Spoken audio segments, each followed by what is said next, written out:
राजियांचा गड राजगड. स्वराज्याची पहिली राजधानी असलेला राजगड याचे पूर्वीचे नाव मुरुंबदेव असे होते. हा किल्ला बहामनी राजवटीमध्ये याच नावाने ओळखला जात असे, परंतु त्यावेळी गडाचे स्वरूप फार काही भव्यदिव्य असे नव्हते. राजगड किल्ला 1354 मीटर उंचीचा गिरिदुर्ग प्रकारातील आहे. अभेद्यतेचे दुसरे रूप असलेला बालेकिल्ला, चिलखती तटबंदीचे बांधकाम, नेडे अशी वैशिष्ट्ये बाळगणारा एकमेव गड म्हणजे राजगड. 3 दिशांना पसरत गेलेल्या 3 माच्या आणि मधोमध बालेकिल्ल्याची सोंगटी अशी या किल्ल्याची रचना आहे. या व्हिडिओमध्ये आपण राजगडावरील अनेक मंदिरे, बालेकिल्ला तसेच संजीवनी माचीच्या परिसराची भ्रमंती करणार आहोत. या बाबतीत अधिक जाणून घेण्यासाठी हा व्हिडिओ शेवटपर्यंत नक्की पहा.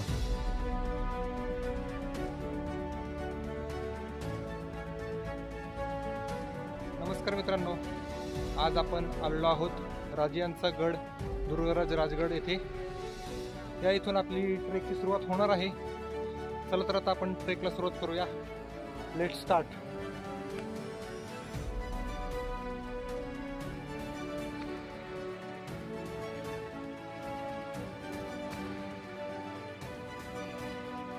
मित्रांनो, आता जवळपास सायंकाळचे 5:30 वाजलेले आहेत. आज आपण राजगडावर नाईट ट्रेकसाठी चाललेलो आहोत. खरं तर अनेकांच्या मनात संभ्रम आहे की राजगडावर रात्री मुक्काम करता येतो की नाही. येण्या अगोदर आम्ही माहिती घेतली असता आम्हाला संमिश्र अशी माहिती मिळत होती. अनेक जण म्हणाले की आम्ही नजीकच्या काळात राजगडावर मुक्कामास होतो, त्यामुळे आज आपल्याला गडावर गेल्यावर कळेल की राजगडावर मुक्काम करता येतो की नाही. आता आपण पाली दरवाजा मार्गे चाललेलो आहोत राजगडावर. आपल्याला समोर दिसत असेल राजगड दिसतोय आपल्याला. अत्यंत सुंदर असा गड आहे. 1 तासाचा ट्रेक केल्यानंतर आपल्याला पायरी मार्ग लागतो. हा वरती आपल्याला राजगडाचा अभेद्याचा बुरुज दिसतोय आणि सायंकाळनंतरचे अत्यंत सुंदर असे दृश्य आपल्याला पाहायला मिळत आहे.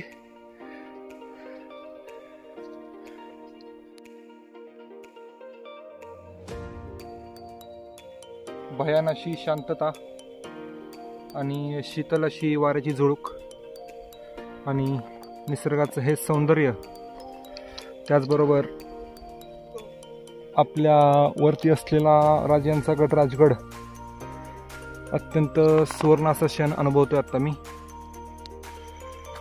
आता आपण पाली दरवाजाच्या इथे आलेलो आहोत. आपल्याला दिसतोय पाली दरवाजाचा नामफलक आणि हे प्रवेशद्वार. अत्यंत सुंदर असं प्रवेशद्वार आहे.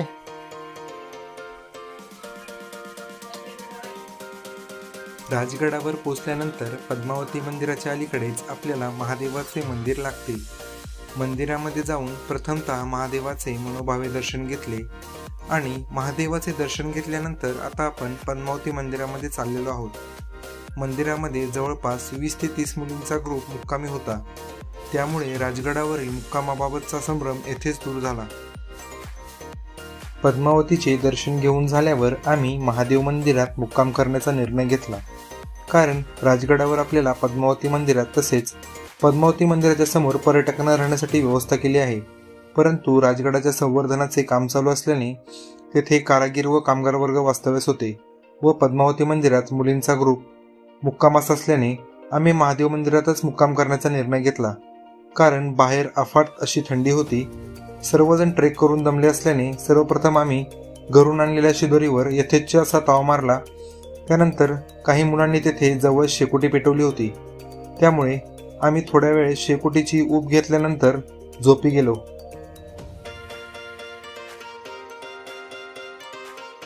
पहाटे लवकरच उठून 6च्या दरम्यान आम्ही आमचा मोर्चा बालेकिल्ल्याकडे वळवला. बालेकिल्ल्यावर जाताना येणारा अनुभव हा अत्यंत अविस्मरणीय आहे. बालेकिल्ल्यावर जात असताना आपल्याला अनेक आगेमोहळाची पोळी दिसतात. या वाटेवर अनेकदा पर्यटकांना आगेमोहळाच्या मधमाशा चावून ते जखमी झालेले आहेत, त्यामुळे येथे आल्यानंतर पर्यटकांनी आपली काळजी नक्की घ्यावी. बालेकिल्ल्याकडे चाललेलो आहोत. या इथून पायरी वाट आहे आणि पुढे रेलिंगची वाट लागते आपल्याला. चला तर आता आपण पुढे जाऊयात.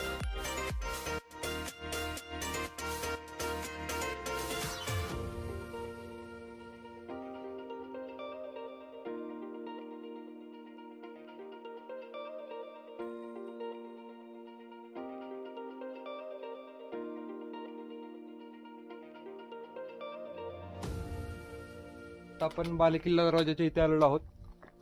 तुम्ही पाहू शकता बालेकिल्ल्याचं अजस्त्र आणि भव्य असं प्रवेशद्वार. अत्यंत सुंदर अशी कातळामध्ये केलेली कलाकुसर आणि स्थापत्यकलेचे उत्तम उदाहरण.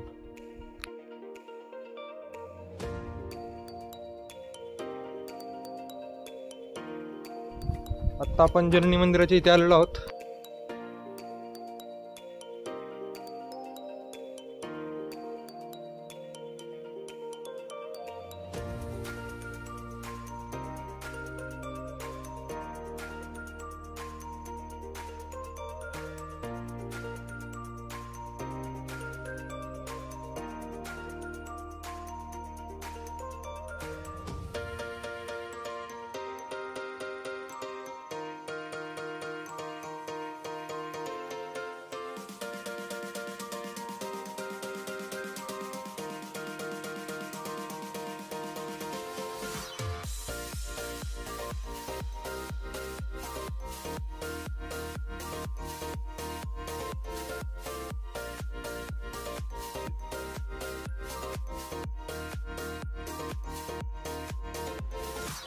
आपल्याला जे तळ दिसतं याला चंद्रकोर तलाव असे म्हणतात.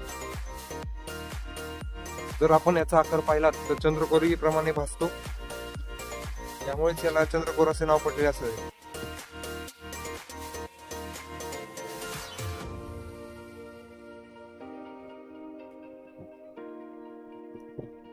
आता आपण राजवाड्यांचे अवशेष पाहत आहोत.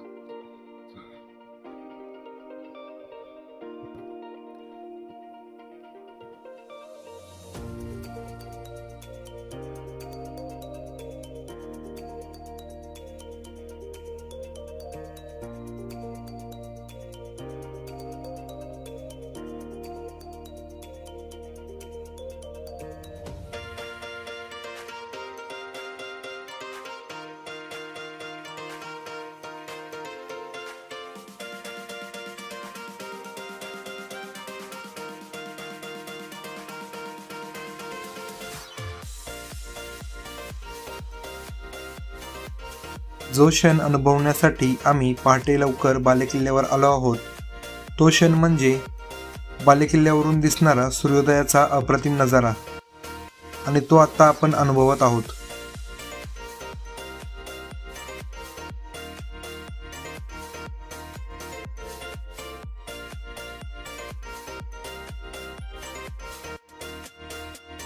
मित्रांनो, आता आपण दारुगोळाचे पठार असलेल्या ठिकाणी आलेलो आहोत. पाहू शकता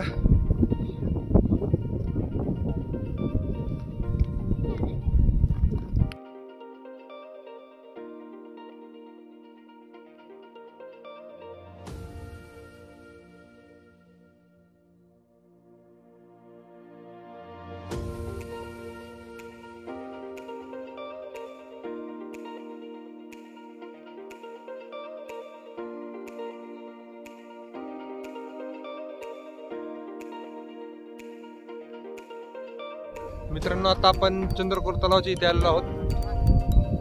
तुम्ही पाहू शकता हा चंद्रकोर तलाव.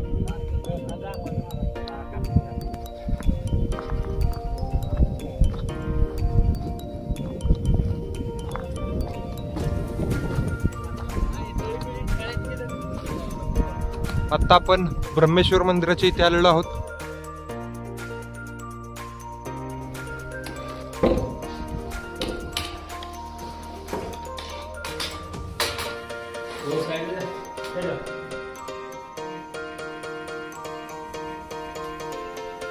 आपण पाहू शकता ब्रह्मेश्वराचे मंदिर म्हणजेच आपले महादेवाचे मंदिर आणि सुंदर असे शिवलिंग. पाठीमागे असलेले हे पाण्याचे टाके आणि त्याच्या बाजूलाच आपल्याला दिसतंय चंद्रकोर तलाव, चंद्रकोर तळ आणि चंद्रकोर तळ्याच्या बाजूला असलेली ही पाण्याची टाकी.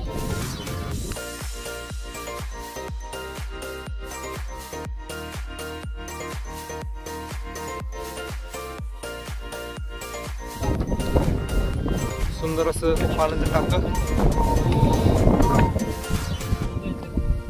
ब्रह्मेश्वर मंदिराच्या पाठीमागेच आपल्याला बाजारपेठेचे अवशेष पाहायला मिळतात.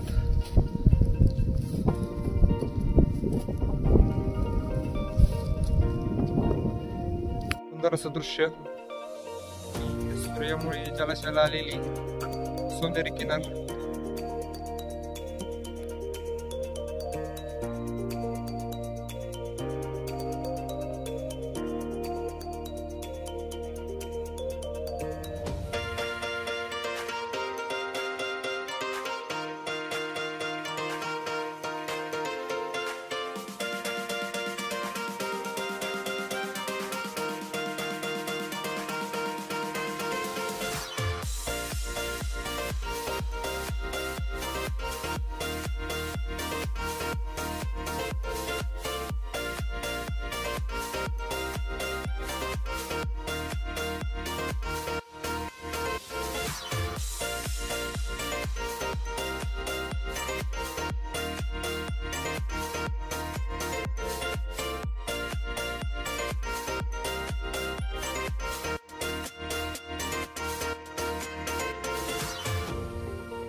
आता आपण संजीवनी माचीकडे चाललेलो आहोत.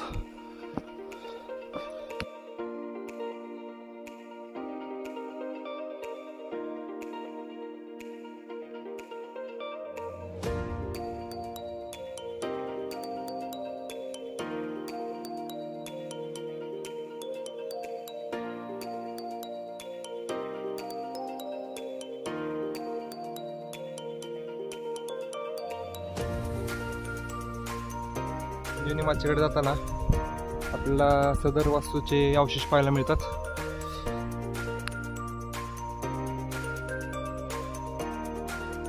आपल्याला समोर टेहाळणी बुरुज दिसत आहे आणि संजीवनी माचीची तटबंदी.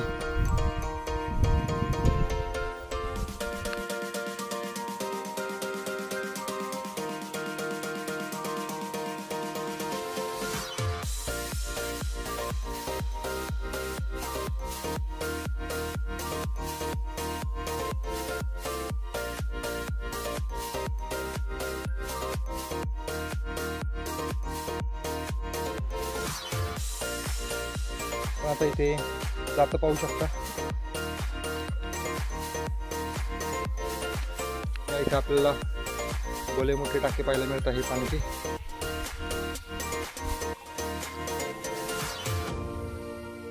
जोर दिसते, याला आळू दरवाजा म्हणतात. इथून आपल्याला तोरणागडावर जाता येते.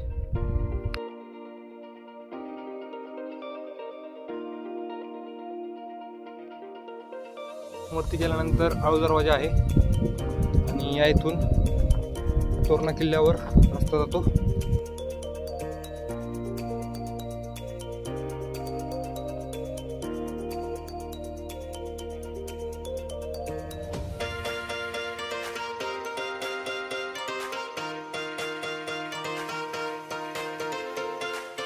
वर दिसते ती संजीवनी माची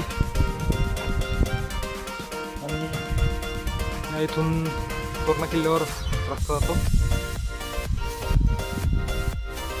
पण पाहू शकता इथे आपल्याला तेहरी तटबंदी पाहायला मिळते राजगडावर.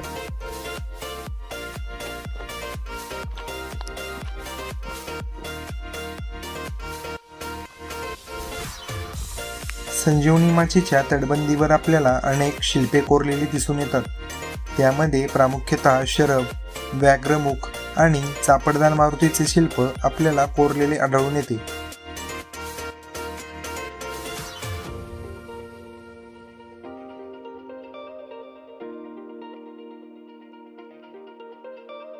इथे खाली आपल्याला चिलखती बुरुज पाहायला मिळतो.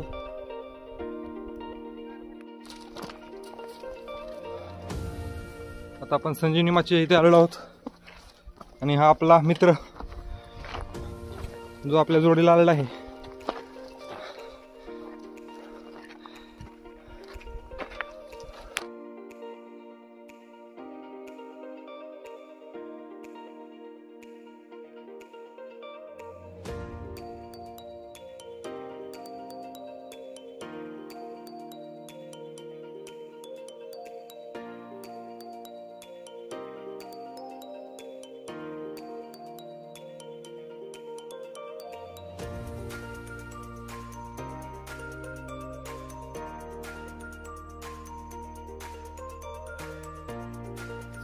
मित्रांनो, आता आपण राजगडाच्या तेरी तटबंदी असलेल्या भागातून चाललोय. तुम्ही पाहू शकता तटबंदीची उंची.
स्वराज्याचं प्रतीक असलेला भगवा हा अभिमानाने फडकतोय राजगडावर.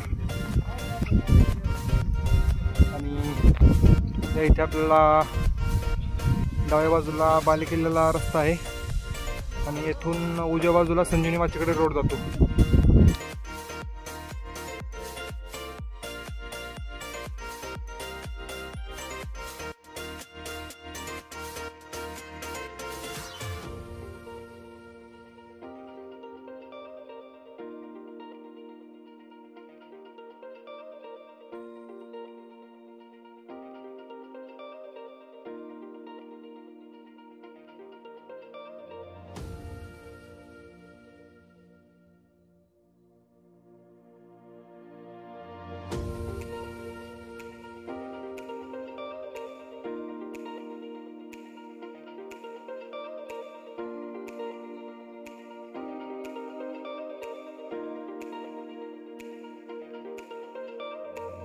मित्रांनो, आपल्याला इथे जो तलाव दिसतोय याला राणीवासा तलाव म्हणतात आणि समोर जी वास्तू दिसते तो अंबरखाना असून त्याच्या समोर आपल्याला राजवाड्यांचे अवशेष पाहायला मिळतात आणि या इथे सदर आहे.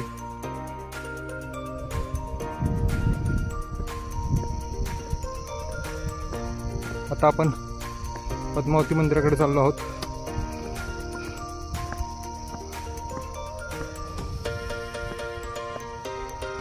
पद्मावती मंदिराच्या जवळच आपल्याला रामेश्वर मंदिराचे दर्शन होते.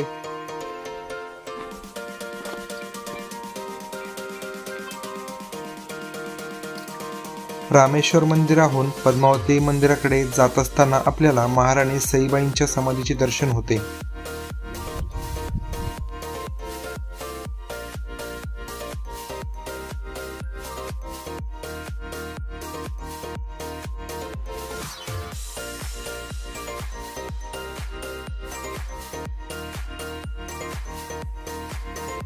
राजगड पाहण्यासाठी एक दिवस पुरेसा नसल्यामुळे आम्ही बालेकिल्ला आणि संजीवनी माची पाहून परतीचा प्रवास सुरू केला. आता आपण पायथ्याकडे निघालो आहोत.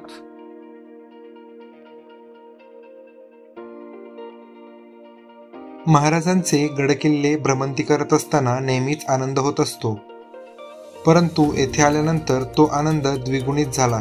याचे कारण म्हणजे राजगडाचे सुरू असलेले संवर्धनाचे काम.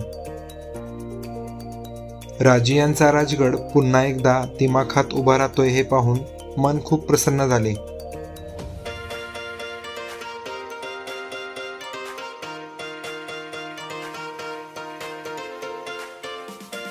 पद्मावती माची आणि सुवेळा माची पाहण्यासाठी राजगडाला परत एकदा भेट देण्याचा निर्धार करून आम्ही गडउतार झालो.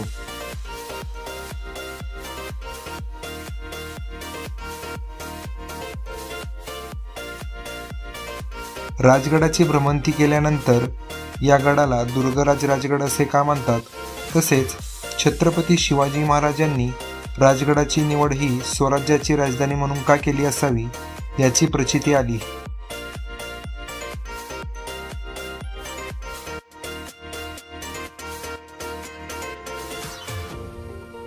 राजगडावर आल्यानंतर येथील अभेद्य असे बुरुज, तटबंदी, बालेकिल्ला परिसर, सुवेळा माची, पद्मावती माची आणि संजीवनी माचीची रचना पाहिल्यानंतर आपल्याला अभ्यासपूर्ण स्थापत्यशैलीची प्रचिती येते. तर मित्रांनो, तुम्हाला हा माहितीपूर्ण प्रवास कसा वाटला कमेंटद्वारे नक्कीच कळवा आणि व्हिडिओ आवडला असल्यास लाईक आणि शेअर जरूर करा. आणि अशा अनेक माहितीपूर्ण प्रवासाचे साक्षीदार होण्यासाठी आपल्या चॅनलला सबस्क्राईब करायला विसरू नका. धन्यवाद मित्रांनो. जय शिवराय.